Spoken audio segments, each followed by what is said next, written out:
حضرت معاذ بن جبل رضی اللہ عنہ سے روایت ہے کہ نبی اکرم صلی اللہ علیہ وسلم نے فرمایا، جس کی آخری بات لا الہ الا اللہ ہو وہ جنت میں داخل ہوگا۔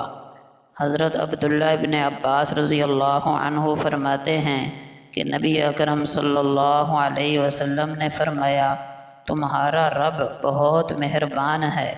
یہ اس کی مہربانی ہی ہے کہ جو شخص نیکی کا ارادہ کرتا ہے اور ابھی اس نے نیک عمل نہیں کیا ہوتا، پھر بھی اس کی ایک نیکی لکھ دی جاتی ہے، اور اگر وہ اس پر عمل کر لیتا ہے تو اس کے لیے 10 گنا سے لے کر 700 گنا تک بڑھا چڑھا کر ثواب لکھ دیا جاتا ہے۔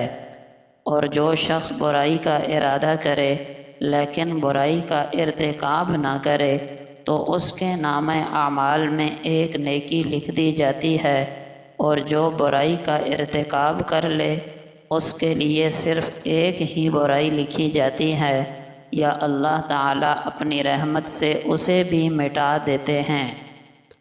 فقہی مسئلہ: استنجا کا افضل طریقہ یہ ہے کہ پہلے ڈھیلے سے نجاست زائل کی جائے اور اس کے بعد پانی استعمال کیا جائے، اور یہ گاؤں دیہات میں تو ٹھیک ہے، البتہ آج کل شہروں میں گٹر سسٹم، فلش، کموڈ وغیرہ کی وجہ سے ڈھیلے کا استعمال بہت ہی تکلیف کا باعث ہے۔